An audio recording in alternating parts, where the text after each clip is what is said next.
अपने अपने सब्जेक्ट के दबाव में। तो ये चीज है ना, वो बहुत जरूरी है कि आप अपने टीचर को उस हद तक अपने अंदर उतार लें, अपने जहन में, अपने दिल में, कि आप उनकी शख्सियत, तो जो शख्सियत जो है आपकी शख्सियत के जरिए झलकने लगे। उसी वक्त आप उनकी तालीमात पर सही अमल करके बताएंगे। और ये हमने किया है।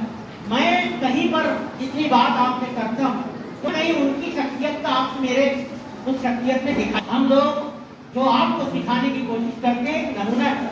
मैं अगर अभी इसके बाद में ये जो 5 से 6 तकारीर हुई टीचर्स की, फिर 6 निकाल सकता हूँ और 6 के 6 फिर साबित करेंगे कि वो भी किसी से कम नहीं है। तो ये हमारे स्टाफ की ताकत है।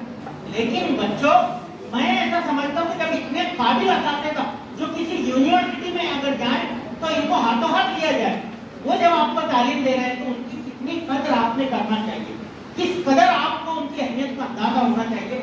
यही आज के जलसे का पैगाम है। बहुत बहुत